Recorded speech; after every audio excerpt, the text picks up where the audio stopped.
All right, tonight we're going to talk about contracts. I'll try to get the slides to match up well with the lecture.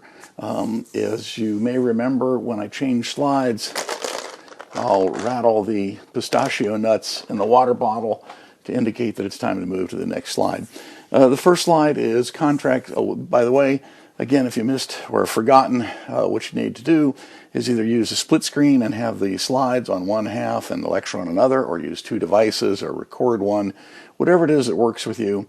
Getting them to sync at my end is seemingly beyond what my software will allow. So at any rate, we're going to get started. We're going to talk about contracts tonight. At the outset, what I'd like you to understand fundamentally is that not every agreement is a contract. Contracts are enforceable agreements. That's just a definitional thing that I think you sort of got to get through to yourself, and that is that for an agreement to be enforceable is what's important to us. It's nice that I make an agreement that says that I'll never forget my daughter's birthday, but is that enforceable or not? What happens if I don't? Whereas enforceable agreements are what we really care about, and it's enforceable agreements that are contracts. So let's move from the first slide, which says contracts equal enforceable agreements, and we'll go to the next slide. And the next slide will indicate to you that contracts can be either oral or written. I think a lot of students at the outset sort of jump erroneously to the conclusion that contracts always mean a piece of paper that's on 8.5 by 11-inch paper, or maybe in the old days 8.5 by 14, what we called legal size, and that's what a contract is. Well, sometimes that's a contract, but a contract can also be written. It can also be oral. It can also come about through what we call an implied contract, which we'll get to in a few minutes, but oral and written are the most common, certainly. So we'll go to the next slide.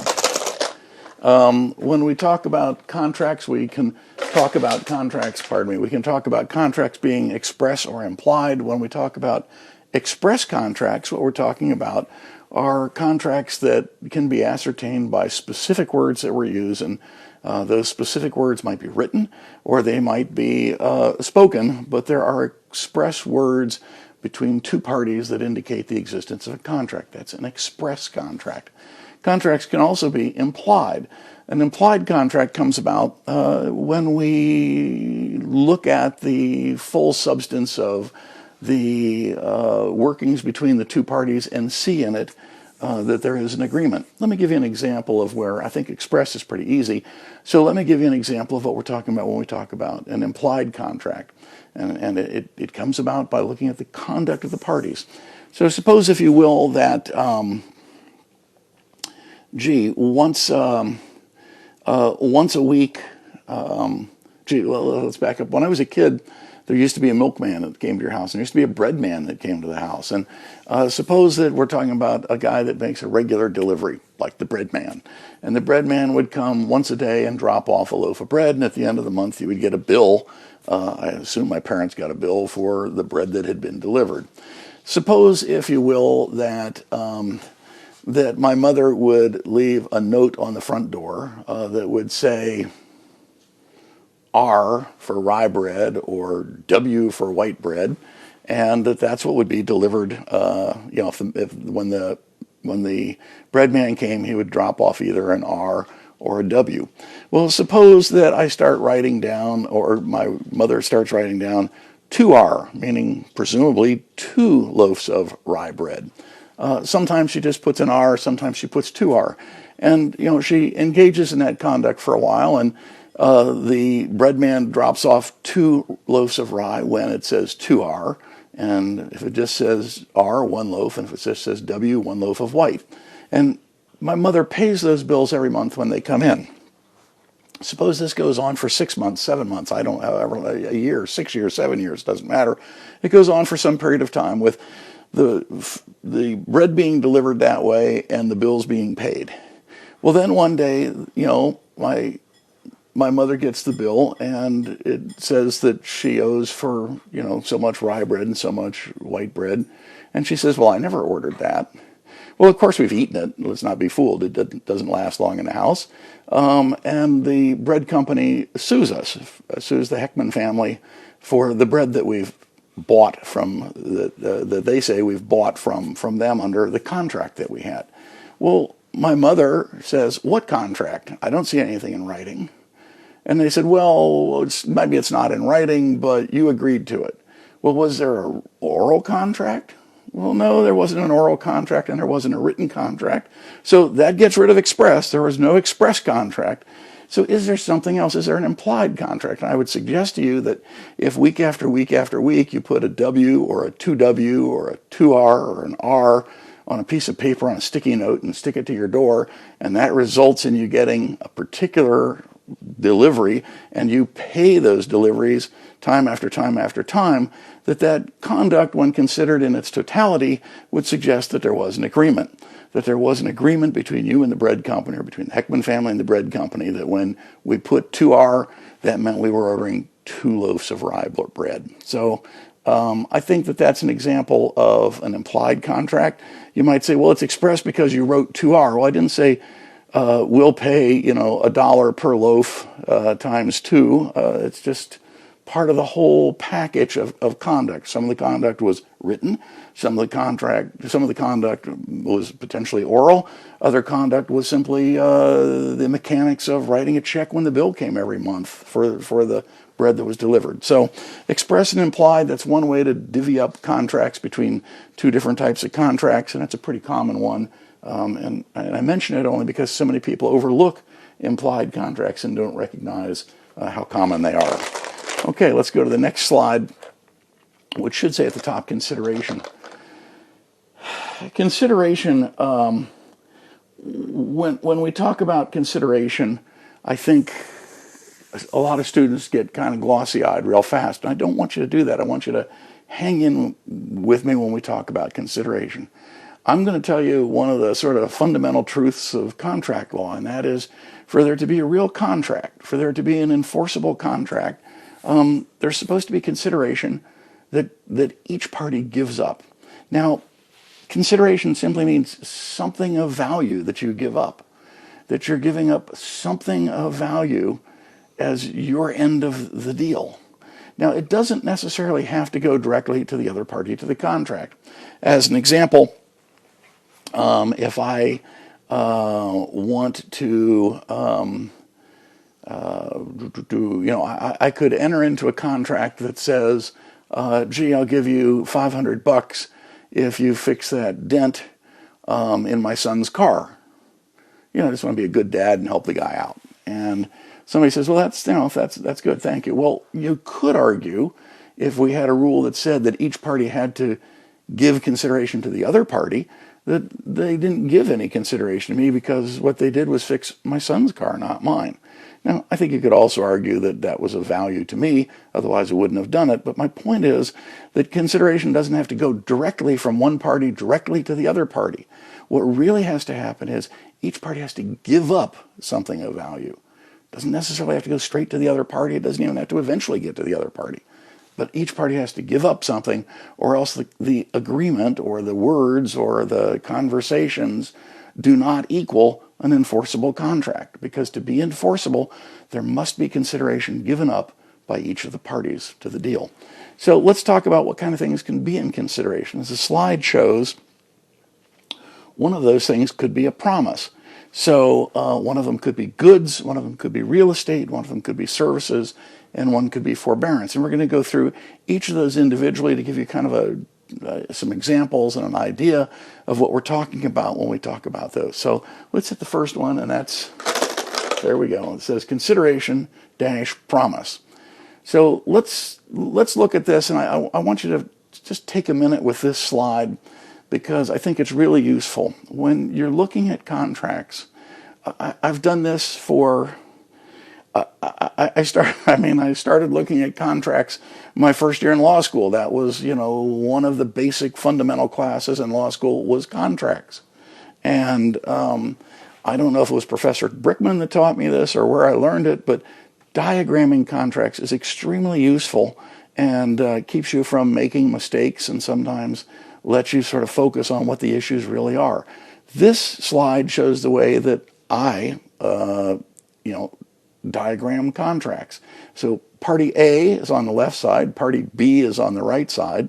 And by the way, in theory, you could have contracts that have 3 and 4 and 5 parties. That's unusual, but most parties just have two, but most contracts have 2 parties, A and B. So in this particular one, A promises ... something.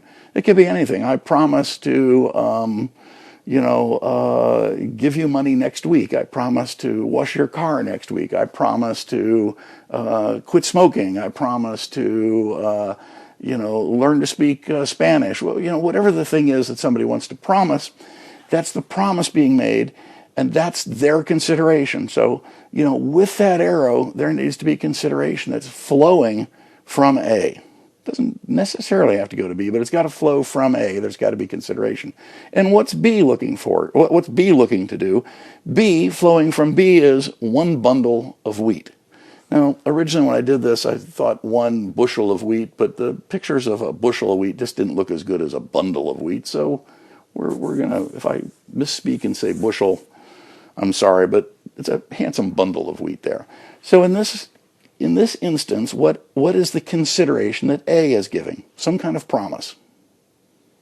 Some statement about what you're going to do in the future. That's what a promise is. So that's what A does. And what's B's consideration? 1 bundle of wheat. As a result, each party is giving consideration. And since each party is giving consideration, we know that we're okay, that we've checked the box off that says one of the things you have to have a contract is each party giving consideration. Okay, let's go to the next slide. And the next slide, the next slide. Come on, little slide machine. There you go. The next slide shows consideration. And instead of saying promise, I'm sorry, that slide is wrong. That slide should say goods. And maybe, yeah, there. Maybe by the time you see it, it will say goods. Okay? And what we have here is one of the types of consideration that's possible is goods. So here B is giving up a bundle of wheat. That's the consideration by B. And A is going to give up a thing. The thing in this case being a goods, and the goods are 1 wristwatch.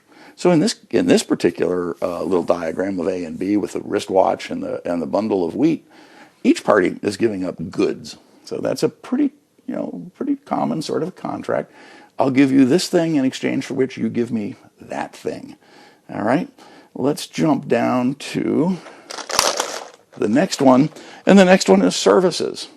Certainly, this is a common kind of contract. Could be an employment contract. I agree to work for you if you give me money. Whether that work is hoeing in the fields, whether that work is acting as an executive, whether that work is being an X-ray tech, whether that work is playing basketball for an NBA team, it doesn't matter. These are contracts that are talking about services. So in this instance, A is giving up services, and so that's their consideration, and B is still the bundle of wheat. By the way, in this contract, B could have given money, could have given other services. It could be services for services. It could be services for a promise. I've just sort of kept it consistent with B constantly giving the bundle of wheat, and the type of consideration given by A varies from slide to slide. Okay, so the next slide is real estate. This is, again, if you go to buy a house, is that a contract? Well, if you're going to buy a house from A and you're going to have a real deal, then you're going to have to give something, or else there's not an enforceable contract. So if somebody says, I agree, I'll sell you my house, and you say, okay, that's not an enforceable agreement because there's not anything that you're giving up. Okay? If I say to you, I'll sell you my house, and you say yes, that's not a contract. I'm going to give up my house, that's consideration, and you're going to give up, it's got to be something. If you don't give up something, it's not a contract, okay? So real estate is one of the things that is adequate for consideration. In this case, gee, if you get a house for a bundle of wheat, that's a pretty good deal. I think I'd jump on that one. Let's see. Let's go to the next one, which is forbearance. And some students struggle a little bit with forbearance. It's not that tough. Forbearance simply means that in exchange for somebody giving up consideration, what you're going to give up is the right to do something that you would otherwise be entitled to do. So as an example, if you'll recollect in the torts lecture, I think in the torts lecture at one point I'm driving around with blindfolded. Well, let's not use that. Let's do something else. Suppose, if you will, instead that you say you're going to give me a bundle of wheat, and in exchange for that, I agree that the next lecture will be no more than 40 minutes long. Well, I'm entitled to make a lecture that's longer than that. And what I'm doing is giving up the right to do something I'm otherwise entitled to do. Maybe a better example would be, I'll give you a bundle of wheat if you agree to not drink alcohol on Friday and Saturday night this coming weekend. I'll give you a bundle of wheat and you agree that you will not eat meat for the next 2 months. You're giving up the right that you're giving up the ability to do something that you're otherwise entitled to do. Now, if you've already committed to doing that thing by another contract, you're not really giving up anything. If you're required by law to already do that thing, you're not really giving up anything. You've got to be giving something up in forbearance, and that is a right to do something that you're otherwise entitled to do. So that's forbearance. All right. This is another thing that's a little tricky in contracts, and that is the idea of value. So what if we have, I had that one slide where somebody was selling a house in exchange for a bundle of wheat. Wow, that could be the deal of the century. I can probably go out and buy a bundle of wheat for next to nothing, and you certainly can't buy a house for next to nothing. So are the courts going to look at that and say, well, this is a terrible mismatch. A bundle of wheat's worth, $5, and a house is worth hundreds of thousands of dollars. That can't really be a contract. And the answer is, yes, it can be a contract, because the courts are not, the courts are not going to divvy in, or are not going to dive in to figure out if these things are of equal value. Because something that dawned on me a couple years ago, and it took me certainly till I was 60 to figure this out. I was probably 65 by the time I figured this out. That in some respects, contracts are always about the dynamic of a difference in value. And that is that if I agree to sell you my car for $1,000,